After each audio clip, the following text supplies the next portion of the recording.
자, 72페이지에 이제 실험 한번 볼 건데 여러 가지 물질의 밀도 측정인데 밀도라는 건 부피분의 질량이라고 그랬잖아요. 그러니까 부피를 잴 다음에 질량도 재면 되겠죠. 그래서 고체 같은 경우는 그냥 일반적인 모양을 갖춘 고체 같은 경우는 그냥 가로 세로 높이를 구해서 하면 되겠고요. 이제 각을 가지고 있는 뭐 직사각형이라든지 직육면체라든지 정육면체 같은 고체들은요. 그리고 나머지 모양이 불규칙한 고체들 같은 경우는요. 물에다 담가서 증가한 부피만큼이 그 물체의 부피가 되겠죠. 자, 이제 물의 밀도 측정인데요. 빈 비커의 질량을 측정하고요. 그리고 비커에 물 10ml를 넣고요. 질량을 측정해요. 그 다음에 물 10ml를 더 넣어서 질량을 측정한다 돼 있어요. 그리고 두 번째, 철과 알루미늄의 밀도 측정돼 있는데요. 철 같은 경우는 이제 크기가 다른 철 조각 2개와 알루미늄 조각 2개의 질량을 각각 측정한 다음에 그 다음에 이제 물에다가 집어넣겠죠. 그러면은 물에 집어넣은 만큼 올라올 거 아니에요? 그렇죠? 네, 그게 이제 각각의 물체가 가진 부피가 되겠죠. 여러분들 뭐 사우나, 목욕탕 같은 데서 욕조 같은 데서 들어가면은 물이 이렇게 올라오잖아요. 그지? 그게 내 무게만큼의 부피만큼의 부피거든요. 무게만큼의 부피. 그래서 금속 조각의 부피는 전체 부피에서 물의 처음 부피를 뺀 만큼이겠죠. 그러니까 물이 올라간 만큼이다 생각해 주시면 되고요. 예를 들면 50에서 50ml를 넣었는데 10ml가 늘었어. 그러면 그 10ml만큼이 물체의 부피가 되겠죠. 그렇게 이제 측정한다는 거예요. 그래서 정리를 보시면요. 질량과 부피는 물질의 양에 따라 달라지므로 질량이나 부피로는 물질을 구별할 수 없겠죠. 이번에 같은 물질인 경우에는요. 물질의 양이 달라져도 부피분의 질량값인 밀도가 일정하다고요. 기억은 밀도가 되겠고 물질의 종류가 다르면 밀도가 다르다. 이해는 다르다가 되겠고 디귿은요.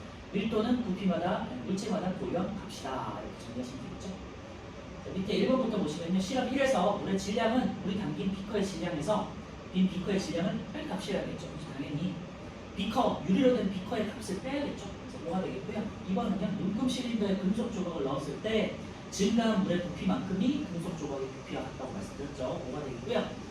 3번의 밀도는 물질의 종류에 따라 다른 값이다. 뭐가 되겠고요. 질량을 비교하면 물, 철, 알루미늄을 구별할 수 없겠죠. 질량 같을 수도 있으니까. 물질의 질량이 같을 때 부피가 클수록 밀도가 크다가 되는데요. 부피는 분모값이니까 부피가 커지면 밀도는 작아지겠죠. x. 그래서 1번에 555xx가 되겠고요. 2번에 같은 물질로 예상되는 것 있는데요. 부피분의 질량을 구하란 말이고요. 이렇게 문제가 많이 나올 거예요. 그래서 이렇게 데이터가, 자료가 질량이나 부피가 돼 있을 때는요. 부피분의 질량으로 나눠보세요. A 같은 경우는요. 밀도에다가 쓰시면 돼요. 밀도 3이 되겠고요. B는요. 4분의 26이니까 6점 얼마 되겠죠? 6점 얼마 쓰면 되겠고요. 정확하게 6.5 정도 되겠네요. 그 다음에 C 같은 경우는요. 8분의 4니까 4나누기 8에서 0.5가 되겠고요. D 같은 경우는 20분의 16이니까 0.8 정도 나오고요. E 같은 경우는 3분의 9니까 3이에요. 그럼 A하고 E가 밀도가 3으로 같죠? 그래서 같은 물질이 있고 같다라고 예상할 수 있겠죠. 그래서 이번에 A와 E가 되겠죠. 자, 오른쪽에 온도에 따른 고체의 용해도인데요. 고체의 용해도는 온도가 증가할수록 더 많이 증가한다고 그랬죠. 그래서 물 10g이 녹은 질산칼륨의 질량을 보시면요. 결정이 생기기 시작한 온도는 24.7, 46.5, 63.9, 72.6이고요. 질량을 이만큼 넣었을 때 이제 용해도 그 다음이 이제 결정으로 속출되는 거잖아요. 그러니까 더 높지 않고 결정이 되는 거를 말하는 거야. 그러니까 온도가 높을수록 더 많이 녹았다는 소리가 되겠죠. 그래서 24.7도실 때는 4g, 46.5도실 때는 8g, 63.9도실 때는 12g, 72.6도실 때는 16g씩까지 녹았다가 되겠죠. 이게 이제 질산칼륨의 용해도가 되겠고요. 요거를 그래프로 딱 정리를 했더니 이렇게 이제 곡선 형태로 증가하는 모양이 나오더라라는 거죠. 그래서 온도가 증가할수록 고체 같은 경우는 고체 용해도도 많이 증가하는구나가 되겠죠. 그래서 정리, 고체 용해도는 대부분 온도가 높을수록 증가한다가 되겠고요. 확인 문제 볼게요. 1번 결정이 생기기 시작할 때 용액은 불포화 상태이다 되는데요. 결정이 생기기 시작할 때, 막 생기기 시작할 때는 포화 상태가 되겠죠. X. 2번은요. 시험관을 시킬 때 흰색 결정이 생기는 까닭은 더 이상 질산칼륨이 이제 용해도 끝났으니까, 그죠? 더 많이 녹았고 용해도만큼 녹았고 더 이상은 이제 녹지 않으니까 되겠죠. O가 되겠죠. 1번에 X, 2번에 O. 3번은요. 물 10g의 질산칼륨을 더 많이 녹이기 위해서는 온도를 높이면 더 많이 녹이겠죠. 그래서 5가 되겠고요. 4번 46.5도씨 물 100g의 질산칼륨 80을 녹이면 포화 용액이 된다 그랬는데요. 위에 이제 표를 보시면요. 46.5도씨에는 80g까지 녹잖아요. 그러니까 80을 녹이면 포화 용액이 되겠죠. 5가 되겠고요. 5번에 63.9도씨에는 120g까지 녹일 수 있어요. 그래서 질산칼륨 포화 수용액 220g에는 질산칼륨이 120g 들어가있다. 이게 무슨 말이냐면 질산칼륨 포화 수용액이잖아요. 수용액이란 건 물이 섞여 있다는 소리예요. 그래서 질산칼륨 120과 나머지 물 100이 섞여 있다는 소리가 되겠죠. 그래서 5가 되겠고요. 6번에 온도가 높을수록 질산칼륨의 용해도는 증가하는 걸 확인할 수 있죠. 그러니까 X가 되겠죠. 2번에서 물에 대한 염화 나트륨의 용해도는 36이래요. 근데 같은 온도에서는 물 50g에는 얼마가 나올까 되는데요. 용해도는 100을 기준으로 한다고 했잖아요. 100g 기준으로 36이 녹는 거니까요. 50g에는 18g이 녹겠죠. 그래서 2번에 18g 써주시면 됩니다. 자, 74페이지, 75페이지 연습 문제가 있는데요. 이거 꼭 한번 풀어보도록 하세요. 아시겠죠? 용해도 같은 경우 특히나 헷갈릴 수 있기 때문에 이거 한번 꼭 풀어보셔야 돼요. 용해도 풀어보시고 그 다음에 75번 같은 경우는 이제 석출되는 양이거든요.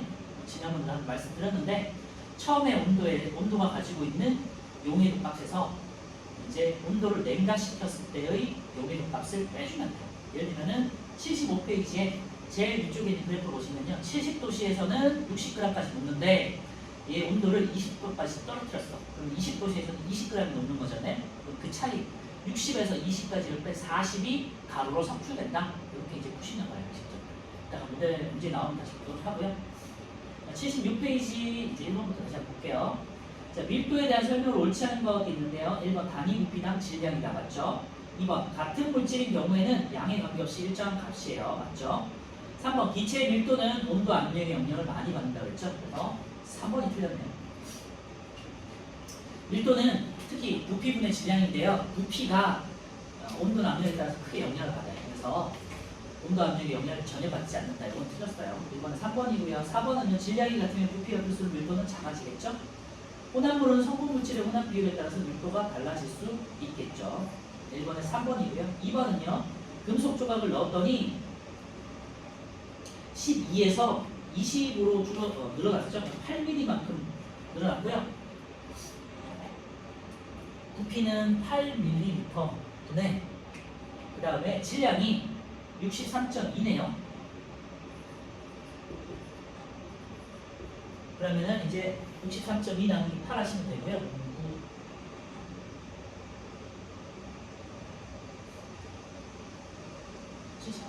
7점 얼마? 88이 64니까 7점 얼마 나오겠네요. 그죠? 그래서 답은 5번 되겠네요. 2번에 7.9 나오겠는데 대충 계산해 보시면 64 나누기 8하면 88이 64니까 그죠? 7점 얼마대가 나오고 있죠? 2번에 5번. 3번은요. 다음은 일정한 온도에서 어떤 액체의 밀도를 구하기 위해 측정한 값이다. 그리고 밀도는 부피분의 질량이라고 했고요. 부피가 액체가 담긴 눈금 실린더의 부피가 10ml고요. 액체가 담긴 비커의 질량이 40인데 빈 비커의 질량이 25야. 그러면 40에서 25를 뺀 15g이 액체의 질량이 되겠죠. 그 다음에 액체의 부피는 10이 되겠네요. 10ml. 하시면은 15 나누기 10이니까 1.5g per ml. 그래서 밀도는 1.5가 되겠네요. 3번에 2번. 그래서 주어진 대로 부피하고 질량만 잘 찾으시되 부피는 액체가 늘어난 만큼이고 질량은 용기 부피를 빼줘야 된다는 것만 실수하지 않으시면 되겠죠. 4번은 이제 밀도를 측정해 보라는 거고요. 측정이 되어 있는데 알루미늄이 2.7, 철이 7.9, 구리가 9, 은이 10.5, 금이 19.3인데요. 부피가 9라고 주어져 있고요. 질량이 24.3이야. 24.3 나누기 9하면 되겠고요. 약 3보다 작은 값이죠. 93, 27인데 이거보다 작으니까 2점 얼마 되겠지. 그러니까 알루미늄 천이시거든요. 4번에 1번. 자, 5번은요. 질량과 부피를 측정한 값이다 돼 있고요. 마찬가지로 밀도를 써놓으시면 돼요. 부피분의 질량 x분의 y를 d에다가 써오시면요. d는 2예요. 그 다음 c는 3분의 60이니까 2예요. 그죠? 그러니까 CD가 같은 물질이네. B 같은 경우는 30분의 80이니까 3분의 8. A 같은 경우는 20분의 80이니까 4. 이렇게 써놓으시면 되겠죠. 어쨌건 C하고 D가 같은 값이다.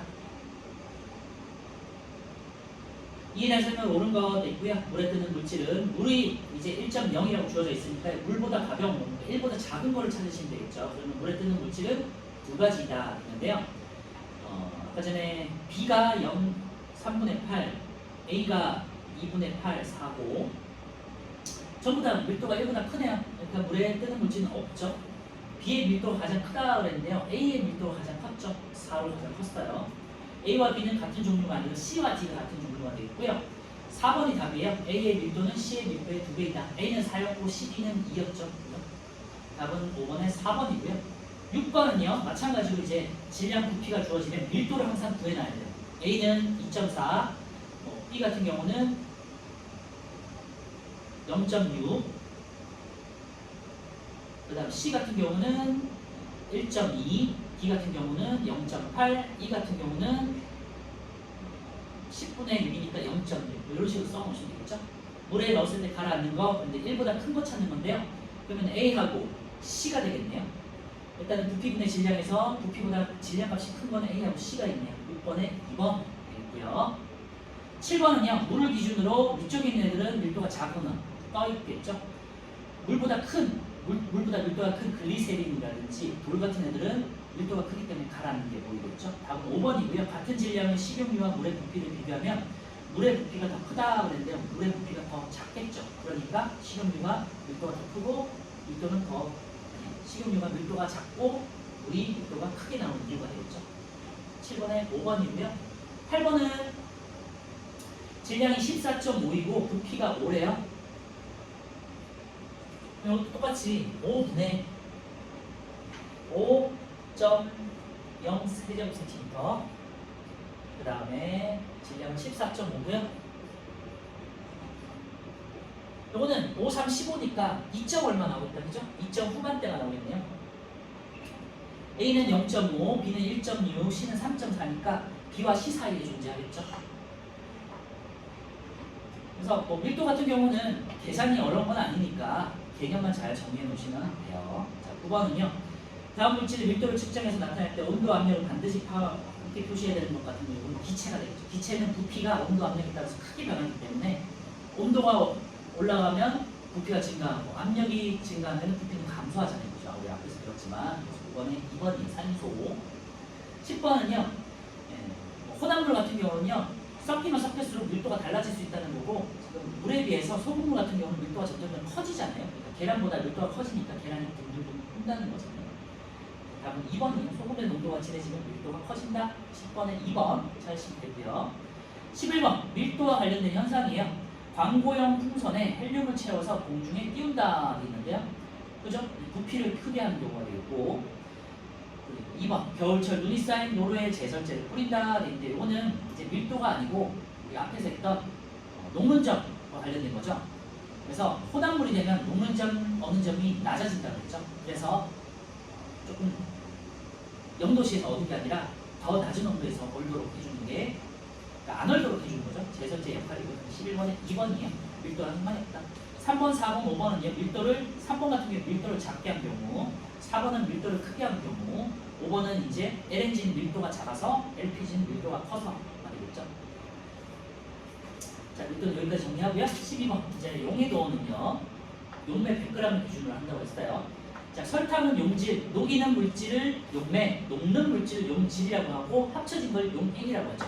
그리고 이 녹는 현상을 용해 현상이라고 한다고 했죠. 1번은 맞고요. 2번 설탕이 물에 녹는 과정을 용해라고 하죠. 설탕물은 용액이라고 하고 보통 물이 용매인 경우를 수용액이라고 한다고 했죠. 3번 일정량의 물에 녹을 수 있는 설탕의 양의 한계가 있겠죠. 이게 용해도의 점이죠. 4번 일정량의 물에 녹을 수 있는 설탕의 양은 온도에 따라 다르고요. 보통 고체 같은 경우는 온도가 증가할수록 용도도 증가하는 거죠. 다음 5번이고요. 설탕이 체대로 녹아있는 용액을 불포화가 아니라 포화용액이라고 하죠. 그래서 12번에 5번이고요. 13번은 용해도에 대한 설명인데 용해도는 물질의 특성이 있고요. 어떤 온도에서 용액 100g에 체대로 녹을 수 있는 용질의 그람 수이 있는데요. 이게 헷갈려서 맞을 수도 있다 생각하지만 용액 100g이 아니라 용매 100g이에요. 용매 100g. 예를 들면 물 100g이에요. 그죠? 용액이라는 거는 설탕과 물이 섞여 있는 설탕물을 말하는 건데 그게 용액인데 용매를 기준한 물 100g에 이렇게 바꾸셔야겠죠. 용액이 아니라 용매 100g으로 바꿔주세요. 3번 용해도는 용질과 용매 종류에 따라 달라지고요. 고체 용해도는 대부분 온도가 높을수록 증가하고요. 기체 용해도는 온도가 낮을수록 압력이 높을수록 증가한다고 했죠. 14번은요. 20도씨 물 50g에 자 기준은 용해도 기준은 100g이야. 근데 50g이 적혀있잖아. 50g에 40g이 녹여졌대. 거름종이로 걸렀더니 고체 15g이 걸러졌대요. 20도씨에서 물에 대한 이 물질의 용해도는 그랬는데요. 50g에서 40g을 넣었더니 50g 중에 40g을 넣었더니 15g이 걸러졌다고요. 그러니까 녹은 거는 25g만 그래서 이 25g만 녹은 거죠. 녹고 남은 게 걸러진 거니까. 그래서 가루로 걸러진 거니까. 그래서 25g, 55g 중에 50g 중에 25g이 이렇게 해야 되겠다. 15g인 25g이 이제 녹은 거죠. 용해된 거죠. 그러니까 50g 중에 25g이니까 100g 중에는 50g이 녹겠죠. 그래서 용해도는 50이 되겠죠. 14번에 4번이고요. 이런 것들도 사실 어려운 건 아닌데 단순 계산할 때 실수하지 않도록 용해도 정리만 잘 해놓으시면 될 것 같고요. 자, 15번 60도씨 물 100g에 여기 100g 적혀 있고요. 각 고체 물질을 녹였더니 포화 용액을 만든 후 20도씨로 냉각할 때 석출되는 결정량이 가장 많은 거 그런데요. 요거는 그래프가 가장 기울기가 큰 거 찾으시면 돼요. 질산칼륨 되겠죠? 그래서 60도씨일 때 예를 들면 질산칼륨 같은 경우는 60도씨일 때 110g이 녹아요.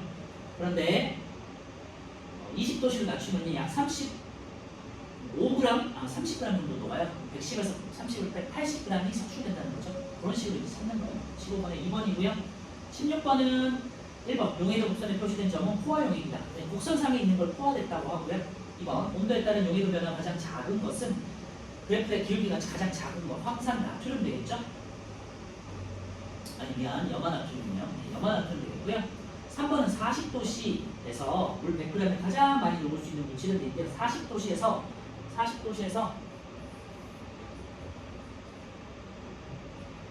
위로 쭉 올렸을 때 가장 높은 거 찾으시면 돼요.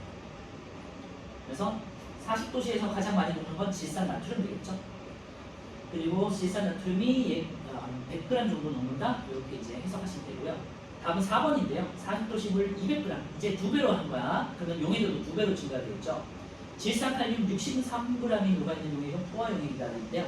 질산칼륨은 40도씨에서 63g이 녹는 건 맞는데요. 100g당 63g이 녹는 거잖아. 그럼 200g에서는 126g이 녹을 수 있다는 소리예요. 그러니까 그 중에서 63만 녹아있다는 건 반만 녹는 거죠. 그래서 불포화 용액이 되죠. 그래서 16번은 4번이고요. 용해도가 좀 헷갈릴 수 있어요. 25번이요. 60도씨 물 100g 돼 있고요. 황산구리 35g을 녹였대. 황산구리는 60도씨에서 40g 정도 이제 녹겠네요. 근데 이제 35g이 녹아 있었어. 근데 이거를 20도씨로 냉각했대요. 20도씨로 냉각하면 20이에요. 35 빼기 20에서 15 이렇게 되겠죠. 그래서 16번에 4번이고요. 이렇게 석출되는 거 조금 어려울 수 있으니까 참고해 주시고 이 방법이 뒤에 나오는 또 석출법이다. 재결정법. 17번은요. 질산 나트륨의 용해도가 나와 있고요. 100g 기준인데 자 80도씨 질산 나트륨 포화 용액 이제 용액이 124예요. 문제를 잘 보셔야 돼. 용매가 100g이 아니고 124가 아니라 물과 질산 나트륨을 합친 포화 용액이 124예요. 40도씨로 냉각할 때 석출되는 질산 나트륨의 질량은 있고요. 80도씨에서는 질산 나트륨이 148까지 녹을 수 있네요.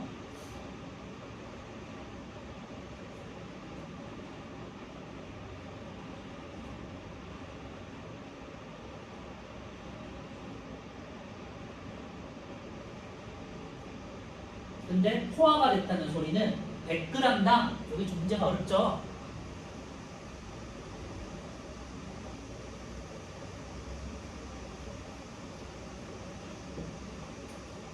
100g당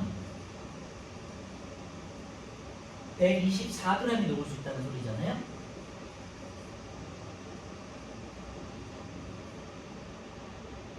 (60도씨에서)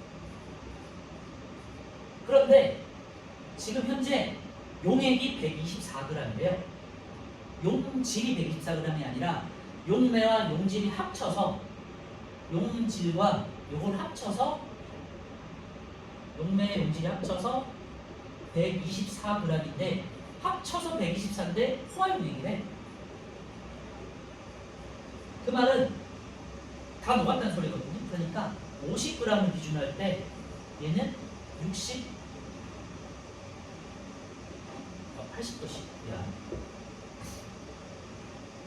80도씨 기준으로 할 때 148이구나. 50도를 기준으로 할 때는 74g을 녹을 수 있는 거잖아요. 그래서 50 더하기 물 50에 질산 나트륨 74가 녹아서 124가 돼서 포화라고 하는구나 라는 거를 찾을 수 있어요. 여기서 그래서 이 문제 17번의 포인트는요, 질문에서 포화용액이라고 되어 있는 거예요. 포화가 됐다는 다 녹았다는 소리잖아요. 완전히 100% 녹았다는 소리죠. 그래서 포화에다 동그라미 쳐놓으셔야 되고, 용매와 용질이 합쳐서 124인데 포화됐다는 소리는 이런 뜻이에요. 물이 50g이 들어있구나. 그래서 현재 74g이 있다는 소리예요. 그래서 지금 용질 같은 경우는. 그리고요, 얘를 40도씨로 냉각시켰어요. 40도씨에서는 100g당 104g이 녹을 수 있다는 소리거든요. 근데 현재 50g만 있는 거잖아요. 50g에는 얘가 절반 52g까지만 녹을 수 있다는 소리잖아요. 그러니까 74에서 52를 빼준 거죠. 그래서 74 빼기 52에서 22g이 나오는 거예요. 17번에 답이 조금 어려워요. 별표 쳐놓으시고 다시 한번 연습해 보도록 하시고요. 요거는 50g을 기준으로 하기 때문에 각각 용액의 절반으로 줄어드는 상태에서 74, 52를 빼준 만큼이 석출된다. 이렇게 이제 해석하셔야 돼요. 18번은요, 포화 용액도 곡선이 나와 있고요. 자, 1번 A점과 B점은 포화 상태죠. 그래서 1번 틀렸어요. C가 불포화 상태고요. 2번은 C점의 용액에서는 용질을 더 녹일 수 있죠. 불포화 상태이기 때문에 용질을 더 넣으면 이제 A로 가는 거예요. 그 다음에 C 같은 경우는요, 온도를 낮추면 B로 가는 거야. 자, 이렇게 용해도 곡선이 있을 때 불포화된 지점 C가 있잖아요. 그럼 얘를요, 여기가 지금 온도고 여기가 지금 용해도인데요. 용질을 더 넣는다라는 건요, 수직으로 이동하는 조건이에요. 그러니까 위로 가서 A와 나누는 거고요. 이거는 용질을 더 넣는 게 되고, 자, C가 왼쪽으로 가는 건요, 온도를 낮추는 거예요. 그래서 온도를 낮췄다, 냉각을 시켰다 하면은 이제 왼쪽으로 가는 수평 조건이 돼요. 요거는 이제 우리 3학년 때 가셔서 날씨 할 때, 우리 수증기 할 때 비슷한 그래프를 볼 거예요. 그때 다시 한번 보도록 해요. 1번은 그래서 틀렸고, 2번은 C점의 용액에는 용질을 더 녹일 수 있고요. 위로 올라갈 수 있어요. 3번은요, 60도씨 물 50g에 이 물질이 최대 100g 녹을 수 있다 그랬는데요. 60도씨에서는 지금 100g이 녹을 수 있거든요. 그럼 50g에는 50g이 녹겠죠. 절반으로 줄여야 됩니다. 4번 틀렸고, 답은 4번인데요. A점의 용액 250g, 이제 용액이니까 합친 거죠. 그래서 용해도가 150이고 물이 100이라는 소리예요. 그래서 250g에는 그러니까 150이 녹아있다는 소리고, 60도씨까지 냉각하면요, 지금 150에서 100이 되는 거니까 50g의 보충으로 속출되겠죠. 그래서 용액 250g이 의미하는 바를 알고 있어야겠죠. 용해도 150에 그 다음에 물 100이다 라는 거. 그래서 합쳐서 250이고, 그럼 150g이 녹아있으니까 150 빼기 100해서 50이 되는구나. 이렇게 푸시는 거예요. 4번이 맞아요. 5번은요, C점의 용액의 온도를 높이는 게 아니라 온도를 낮췄을 때 포화 용액, 아까 제가 말했죠. 요거 뭐예요? 온도를 낮췄을 때 왼쪽으로 가니까 여기 포화 용액이 더 달할 수 있죠. 포화 용액의 곡선에 더 달할 수 있죠. 19번은요, 이제 기체의 용해도에 대한 거고요. 기체의 용해도 다시 정리하면요, 온도가 낮을수록 용해도는 증가하고, 온도가 높을수록 용해도는 감소한다 그랬죠. 압력은 이제 비례하는 관계이고요. 발생하는 기포, 기포가 발생했다는 게 용해도가 감소했다는 소리예요. 기체가 많이 발생했다는 거예요. 액체에서 기체로 바뀌었다는 소리니까. 발생하는 기포의 수는 ECA다 그랬는데요. 자, A와 B를 비교했을 때는요, 자, 용해도를만 비교할게요. CD는 가운데고 AB는 이제 저온이고 EF는 높은 온도잖아요. 그래서 A, B를 비교하면요, B가 A보다는 더 많이 높겠죠. 그죠? 왜냐하면 압력이 뚜껑이 닫혀 있습니다. 그래서 A보다는 B가 되겠고요. 그 다음에 C와 D도 마찬가지죠.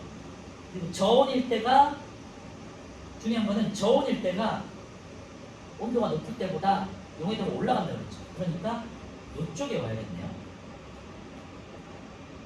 D, 그 다음에 C가 되겠고요.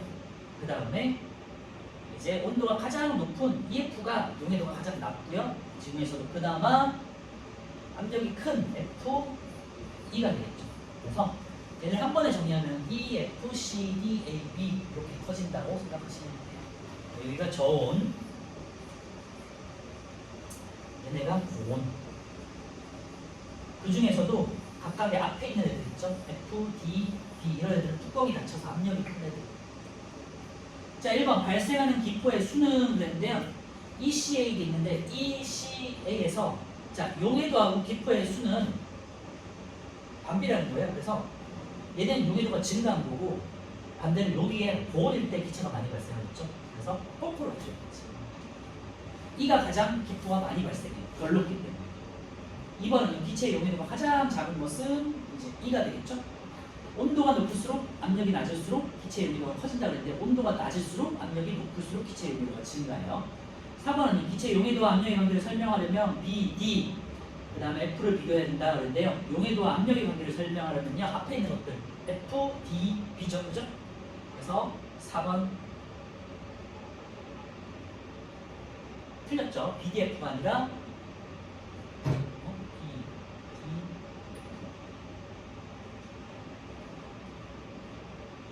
용해도와 압력의 관계. BDF를 비교하는 게 아니죠. 네. BDF는 이제 같은 온도가 달라지는 거니까 AB나 CD나 EF를 비교했죠. AD나 CD나 EF 각각을 비교한다. 네. 온도는 똑같이 만들어주고. 그래서 19번은 4번은 틀렸고요. 다음 5번이 ACE를 비교하면 용해도와 온도의 관계를 설명할 수 있다. 그죠? 이제 ACE는 압력이 동일한 조건이죠. 뚜껑이 열려 있습니다. 그리고 온도만 달라지는 거지. 그래서 19번에 바로 5번 됐고요. 20번에 기체의 용해도와 관련된 현상이 아닌 것은 있는데요. 잠수병이라는 것도 이제 우리가 깊어질수록 압력이 커지잖아요. 압력이 수압이 커지기 때문에 우리 몸속에 이제 여러 가지 질소라든지 산소 이런 것들이 막 녹아있는 기체들이 녹아있다가 이제 해녀나 잠수모들이 위로 올라올수록 천천히 올라가야 되는데 갑자기 막 올라와 버리면요, 수압이 작아지기 때문에 이제 갑자기 기체가 발생해 버려요. 우리 혈액 속에서. 그러면은 혈액 속에 액체 상태에 있던 산소나 질소 같은 것들이 우리 몸에서 갑자기 기체가 생겨버리면 안 되잖아요. 그래서 이제 우리 몸에서 혈액이 막히고 그러면서 이제 큰일 날 수 있거든요. 여기 이제 잠수병이라는 건데, 그래서 답은 어쨌든 1번은 맞는 거죠. 용해도와 관련된 거고요. 2번에 탄산음료 뚜껑은 이제 압력을 풀어주는 조건이 되겠죠. 여름철에 물고기가 수면 위로 뻗는 요거는 이제 온도 때문에 생기는 현상이었죠. 염소로 소독한 수돗물을 끓이면 염소 냄새가 사라진다. 이것도 맞죠? 네, 염소 기체가 날아가는 거니까 온도가에 따라서. 답은 5번이고요. 물이 들어있는 컵에 얼음을 넣으면 얼음이 물 위로 뜬다. 근데 밀도가 되는 거죠. 네, 기억하시겠지만 밀도 같은 경우는요, 일반적으로 고체, 액체, 기체로 갈수록 밀도가 작아진다고 했죠. 그런데 물만 좀 예외를 하고 있어요. 왜냐하면 물은 얼음이 되면 부피가 오히려 커진다고 했어요. 네. 육각형 고리를 이루면서 비공간이 생기기 때문에 부피가 커진다고 했어. 그래서 얼음이 되면 밀도가 작아져서 물보다 뜬다고 했죠. 20번에 5번이고요. 자, 오른쪽에 실력탄탄 70페이지 1번도 볼게요. 아르키메데스가 왕관과 같은 질량의 순금과 순은을 준비한 후, 그래서 왕관을 기준으로 왼쪽에는 순금, 오른쪽에는 순은이 있는데요. 순금과 순은을 섞어서, 금과 은을 섞어서 만든 게 이제 보통 왕관이라고 생각하시면 돼요. 물이 가득 든 항아리에 각각 넣었을 때 넘친 물의 부피를 나타낸 것이다 그랬는데요. 만약에 일단 볼게요. 1번 넘친 물의 양은 물질의 부피를 나타내겠죠. 2번은요. 수눈의 부피가 가장 크다 돼 있는데요. 네, 여기 이제 그림에 순금, 왕관, 수눈을 보시면요. 물이 올라간 만큼이 표시되어 있어요. 그래서 수눈이 가장 많이 올라가 있죠. 그러니까 수눈의 부피가 가장 크구나 알 수 있고요. 왕관이 순금과 수눈의 딱 사이에 있잖아요. 그죠? 질량은 같은데 지금 부피가 다르기 때문에 그런 거고요. 2번은 맞고요. 3번 왕관의 밀도가 순금의 밀도보다 크다 그랬는데요. 왕관이 부피가 더 큰 거니까 순금보다 왕관이 부피가 더 커졌습니다. 밀도가 작아지는 거죠. 그래서 답은 3번이에요. 왕관이 순금으로 만들어졌다면 넘친 물의 양이 순금과 같아야 된다 됐는데요. 그렇겠죠? 이제 같은 질량을 가지고 있으니까. 5번이요. 왕관에는 순금보다 밀도가 작은 물질이 섞여 있다 됐는데요. 순금보다 밀도가 큰 순은이 섞여 있는 거죠. 이번엔 3번 되겠고요. 순금보다 밀도가 작은 게 맞죠? 죄송해요. 순은 부피가 큰 순은이 섞여 있는 거 밀도가 작은 게 맞지. 답은 3번이고요. 2번은요. 이제 용해도 곡선이 나왔고요. A, B, C는 이제 용해도가 점점 증가하는 걸 볼 수 있는데요. 온도에 따라서 증가하는 걸 볼 수 있어요. 가나다에 해당되는 가와 나는 포화 용해이다. A, B, C 중에 가나가 있는 거죠. 그리고 나와 다른 같은 질량의 고체 물질도가 있다 되는데요. C, D가 나다가 되겠네요. 아니죠. BD가 되겠죠. 수평으로 같은 되겠지. 용해도가 같아야 되니까. 그리고 나다는 BD가 되겠고요. 가나는 이제 BC, A, B, C 중에 있어요. 가하고 나에는 A, B, C 중에 있고요. 나하고 다에는 이제 B하고 D가 있어요.